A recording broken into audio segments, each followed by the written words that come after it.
At today's ETUI symposium, I presented my working paper, Has the EU Become More Intrusive in Shaping National Social and Labour Market Reforms? In this paper, I analysed the content of the conditionality agreements that Greece and Portugal had to sign as part of their bailouts, and asked the question of whether these agreements have increased the potential of the EU to intervene in national and social and labour market policies. In my research for writing this paper, I studied the content of the conditionality agreements that Greece and Portugal had to sign with the EU as part of the bailout they received. The conditionality agreements entailed economic adjustment programs where adjustment concerned fiscal and current account imbalances. However, the implementation of these agreements has had important effects for social and labour market policies in Greece and Portugal. I conceptualized the potential for intervention of the EU along three dimensions. First, interference, which essentially means in how much detail the EU could specify the kind of measures in areas of social and labour market policies member states had to take as part of the conditionality agreements.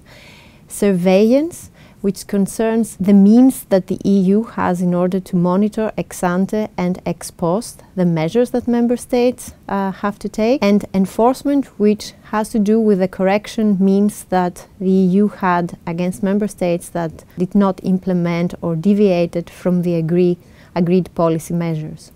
I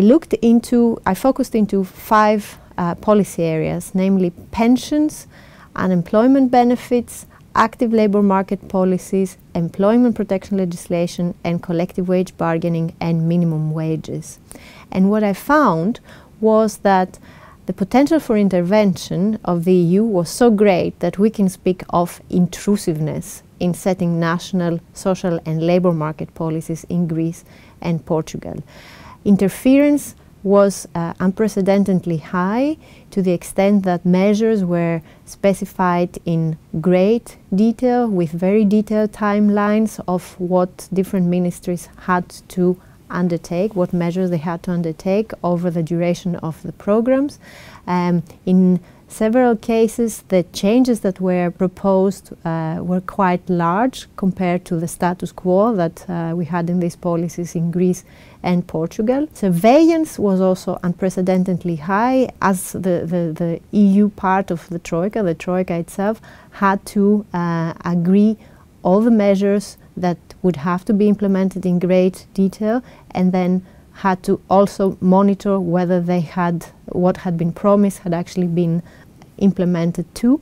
And in fact, we can see the extent of this increased surveillance powers of the EU in what happened in Greece recently, where the previous government could not agree on whether the programs that the measures that it had to take were implemented or not with the Troika, which essentially led to the early elections that we had in Greece. And last but not least, in terms of enforcement, well, the big stick that the EU had against the member states was that the report of the Troika on whether the adjustment program has been implemented as planned is the report on which the Eurogroup, the lenders to Greece and Portugal, are deciding on whether to continue granting financial support. Therefore, if a member state did not implement the program as it should, it would not receive the financing that it needed in order to cover its government financial needs.